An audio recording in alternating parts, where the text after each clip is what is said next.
Hey everyone, in this video, I'll show you how to create text stroke animation in CapCut PC. To start, go to the Text tab and add default text to the timeline. Input the text you need and customize the text style.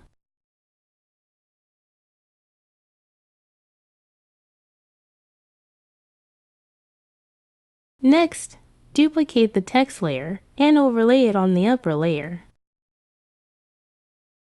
Click on the text layer below, change the color to green, and add a stroke effect.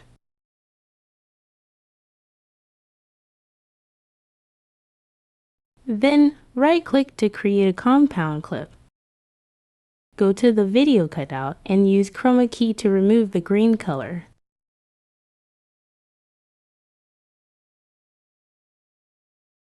Next, click on the text layer above, go to the Animation tab, and apply the Wipe Right animation.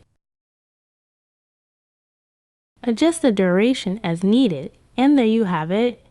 I hope this tutorial was helpful to you. Thank you for watching.